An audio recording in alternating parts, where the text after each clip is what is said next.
সবাইকে জয় যিশু। আমাদের মহান প্রেমময় পিতা প্রভু যীশু খ্রিস্টের নামে আমি আজকে সবাইকে স্বাগত জানাই। আজকের এই সুন্দর সময় আমরা ঈশ্বরের সম্মুখে উপস্থিত হতে পেরেছি, তাই আসুন আমরা ঈশ্বরকে ধন্যবাদ দিই।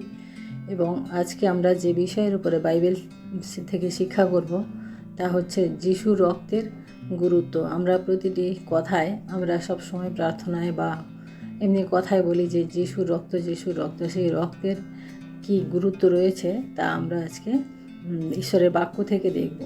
আমরা প্রথমত দেখি যে ইফিসীয় তার 2:13 আমরা যখন পাঠ করি, এখানে আমাদের যিশুর রক্ত আমাদের মানে ঈশ্বরের নিকটে নিয়ে আসে।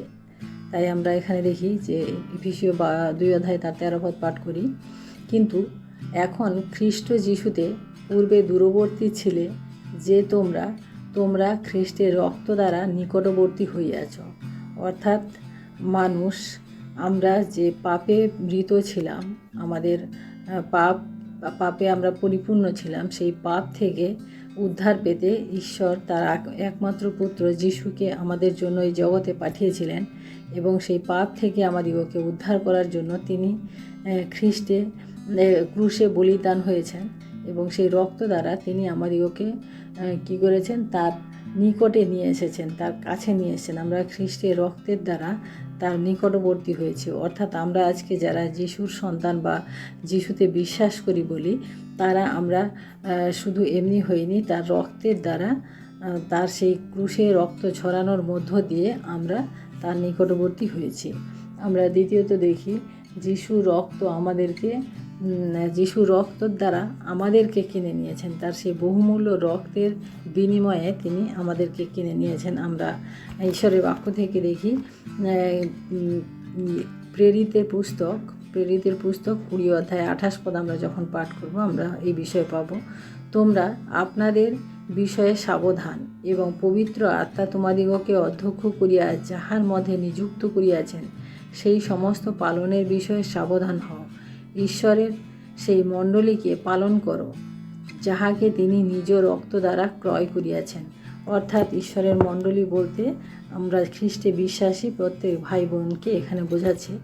এবং তার মধ্যে একজনকে তিনি অধ্যক্ষ করে পাঠিয়েছেন। যাদেরকে তিনি অধ্যক্ষ করে পাঠিয়েছেন তাদেরকে বলছেন যে সাবধান হও, কারণ ঈশ্বরের মণ্ডলীকে রক্ষা করা বা সন্তানদেরকে রক্ষা করার দায়িত্ব হচ্ছে তোমাদের। কারণ ঈশ্বর তোমাকে বা তোমাদের এই মণ্ডলীকে বহুমূল্য রক্ত দিয়ে তিনি ক্রয় করেছেন। এমনি নয়, তিনি তার রক্তের বিনিময়ে তিনি আমাদেরকে ক্রয় করেছেন। তাই সাধু পৌল এখানে বলছেন যে আমরা যেন সাবধান হই এই বিষয়ে। কারণ আমরা যে ঈশ্বরের বাক্য যারা আমরা জানি বা যা সত্য আমরা জানি, আমরা যেন তা সঠিকভাবে পালন করি এবং অন্যকে পালন করতে সাহায্য করি বা অন্যকে সেই বিষয়ে আমরা উৎসাহিত করি।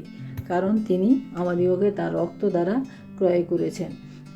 তৃতীয়ত আমরা দেখি যিশুর রক্ত আমাদের সব পাপ থেকে শুদ্ধ করে, আমাদেরকে শুদ্ধ করে না। আমরা পাপী ছিলাম, তার রক্তের দ্বারা আমরা শুদ্ধ হয়েছি। আমরা ঈশ্বরের বাক্য এখানে দেখি 1 যোহন তার 1:7 যখন আমরা পড়ি, কিন্তু তিনি যেমন জ্যোতিতে আছেন, আমরাও যদি তেমনি জ্যোতিতে চলি, তবে পরস্পর আমাদের সহভাগিতা আছে।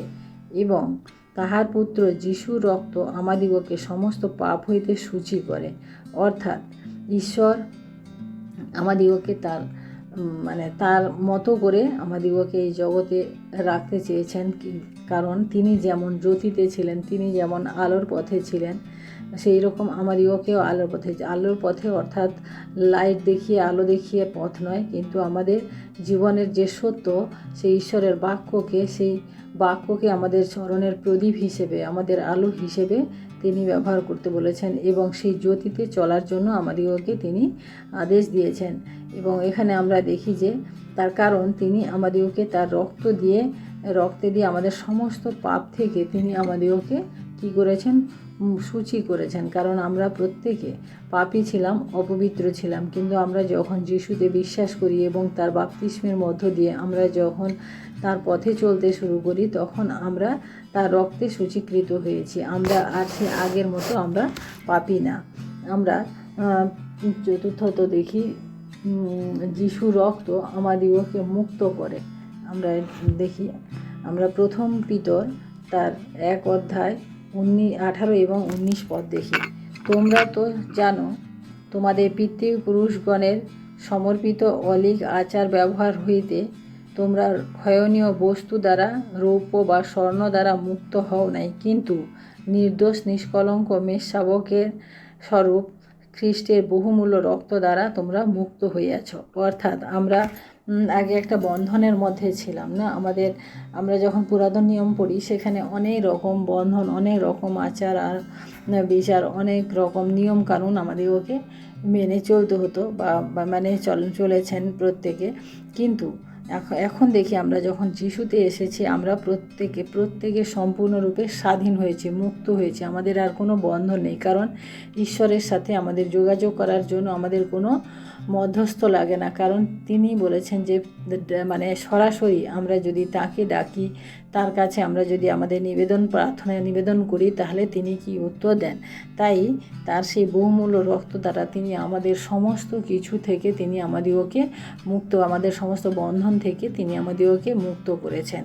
আমরা পরবর্তী পয়েন্টে দেখি, যিশু রক্ত আমাদেরকে যোগ্য করেছে। আমরা ইব্রিয় পুস্তকে তার 10 অধ্যায় 19 এবং 20 পদ আমরা পাঠ করি। অতএব হে ভাতৃগণ, যিশু আমাদের জন্য তিরস্করণী দিয়া, অর্থাৎ আপন মাংস দিয়া যে পথ সংস্কার করিয়াছেন, আমরা সেই নূতন ও জীবন্ত পথে যিশু রক্তের গুণে পবিত্র স্থানে প্রবেশ করিতে সাহসপ্রাপ্ত হইয়াছি। অর্থাৎ তিনি আমাদিগকে যোগ্য করেছেন। যোগ্য অর্থাৎ আমরা আজ ঈশ্বরের কাছে, আমরা আজকে ঈশ্বরের কাছে তার বাক্যকে আমরা পাঠ করতে পারছি। তার বাক্য আমাদের কাছে রয়েছে। অর্থাৎ তার সেই আমরা যে পবিত্র বাইবেল আমরা যে পাঠ করি, সে পবিত্র বাইবেল আমাদের আজকে হস্তে রয়েছে। তার কারণ তিনি আমাদিগকে তা নিয়ে বহন করার বা তা মনন করার জন্য তিনি আমাদিগকে যোগ্য করেছেন। কারণ তিনি ক্রুশের উপর দিয়ে তার সেই জীবনকে যখন দিয়েছেন, তার সেই ক্রুশের উপরে তার নিষ্কলঙ্ক যে মৃত্যু, সেই মৃত্যুর দ্বারা তিনি আমাদের পথকে তিনি সহজ করে দিয়েছেন। কারণ আমাদের সমস্ত জটিলতা থেকে, আমাদের জীবনের সমস্ত অসুবিধা থেকে তিনি আমাদেরকে সংস্কার করেছেন। কারণ তিনি তার সেই জীবন্ত পথে যিশুর রক্তের গুণে পবিত্র স্থানে প্রবেশ করতে, অর্থাৎ যিশুর কাছে মানে পুনরায় তিনি আমাদিগকে যে নিতে আসবেন, সেই তার কাছে যাওয়ার যে অধিকার, সেটা আমরা তার রক্তের গুণেই আজকে আমরা পেয়েছি। আমরা পরবর্তী পদে দেখি, যিশু রক্ত আমাদের মনকে শুদ্ধ করে। আমরা গীতসংহিতা তার 103 সংখ্যার 12 পদ পাঠ করি। পশ্চিম দিক হইতে পূর্ব দিক যেমন দূরবর্তী, তেমনি আমাদের হইতে আমাদের অপরাধ সকল তেমনি দূরবর্তী করিয়াছেন। অর্থাৎ তিনি আমাদের মানে মনের মধ্যে যে জটিলতা, যে গিল্টি যা কিছু ছিল, তিনি সেগুলো আমাদের দূর করে। কারণ তিনি বলেছেন তিনি আমাদের পাপ ক্ষমা করেছেন। অর্থাৎ আমাদের পাপ যদি রক্তের মতো লাল হয়, আমাদেরকে তিনি ক্ষমা করেছেন। এবং সেই পাপকে তিনি কী করেছেন, যে অনেক এখানে বাক্য বলে যে পশ্চিম দিক হইতে পূর্ব দিক যেমন দূরবর্তী, অর্থাৎ এতটা দূর যে আমরা কোনোদিন কোনো কিনারা খুঁজে পাবো না।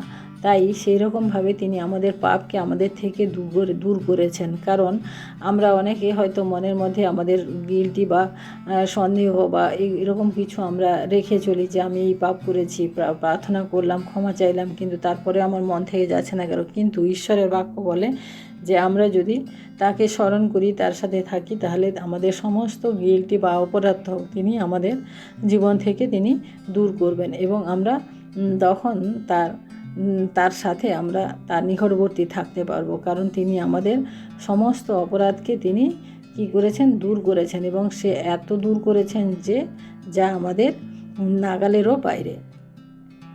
আমরা শেষে দেখি যিশু রক্ত আমাদের সুরক্ষা করে, অর্থাৎ আমরা যিশুর রক্তের সুরক্ষা না, আমরা যখন প্রার্থনা করি, আমরা যখন তার কাছে বাক্য পাঠ করি, আমরা কি বলি যে যিশুর রক্তের দ্বারা আমাদের সুরক্ষিত হোক, আমরা এটাই চাই। আমরা কলসীয় তার 1 অধ্যায় 13 এবং 14 পদ আমি পাঠ করি।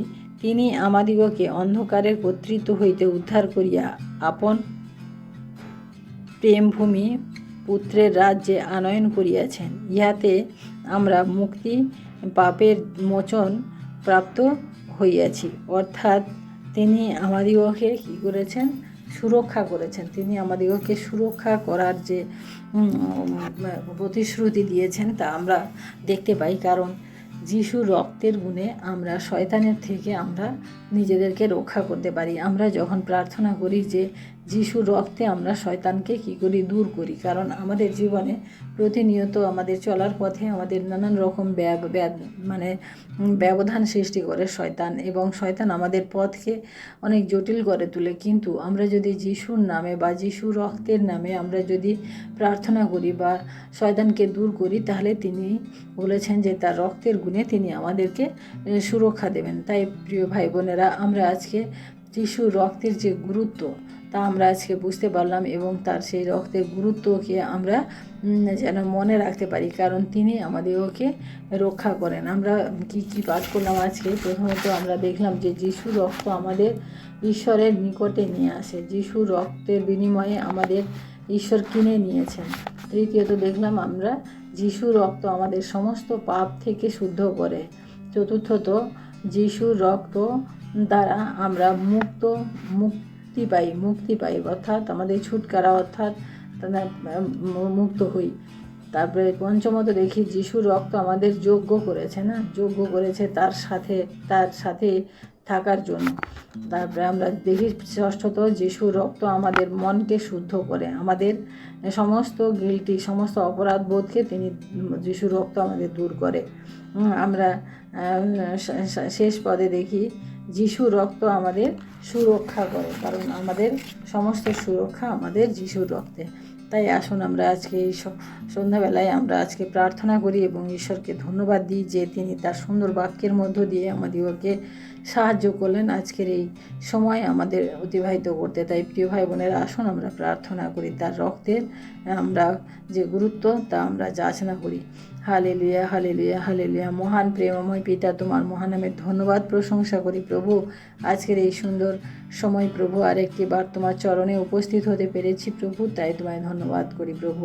প্রভু গো, তোমার মহিমা গৌরব প্রশংসা করার ভাষা আমাদের নেই। আমরা প্রভু তোমাকে ধন্যবাদ দিয়েও শেষ করতে পারি না, কারণ তুমি আমাদের জন্য এত ভালো করেছো, এত কিছু আমাদের জীবনে তুমি সাধন করেছো প্রভু, যে আমরা তা কখনোই গণনা করতে পারবো না। তাই প্রভু তোমায় ধন্যবাদ করি প্রভু। বিশেষ করে প্রভু তোমার সেই রক্তের যে গুরুত্ব তা আমরা আজকে পাঠ করলাম, আমরা জানতে পারলাম প্রভু, আমরা যেন তা মনে রাখতে পারি। কারণ আমাদের প্রতিটি মুহূর্তে প্রভু আমরা নানান রকম সমস্যার মধ্য দিয়ে যাই প্রভু, সেই সমস্ত সমস্যা থেকে কেবলমাত্র তোমার রক্তই আমাদিগকে উদ্ধার করতে পারে প্রভু। তাই তোমায় ধন্যবাদ করি প্রভু। তোমার যে রক্তের গুরুত্ব, যে মহত্ব প্রভু আমরা আজকে আলোচনা করলাম প্রভু, তা যেন আমরা মনে রাখতে পারি এবং আমরা পরবর্তীতে আমাদের জীবনে কাজে লাগাতে পারি প্রভু। তুমি দয়া করো এবং সাহায্য করো প্রভু। সারাটি রাত্রি ভার তোমার হস্তে রাখি প্রভু। সারাদিনের সমস্ত ভুল ত্রুটি অপরাধ তুমি ক্ষমা করো প্রভু। আর একটিবার তোমার গৌরব প্রশংসা করি প্রভু। তুমি দয়া করো এবং তোমার প্রত্যেক সন্তানদেরকে আজকে রাত্রিতে সুরক্ষা করো। সমস্ত মহিমা গৌরব প্রশংসা তোমাকে দিয়ে এই বিনতি প্রার্থনা চাই আমাদের মুক্তিদাতা ত্রাণকর্তা প্রভু যীশু খ্রিস্ট তোমারই নামে, আমেন। সবাইকে জয় যিশু। সবাই ভালো থাকবেন, সুস্থ থাকবেন। আজকে রাত্রি সবার শুভ হোক। জয় যিশু।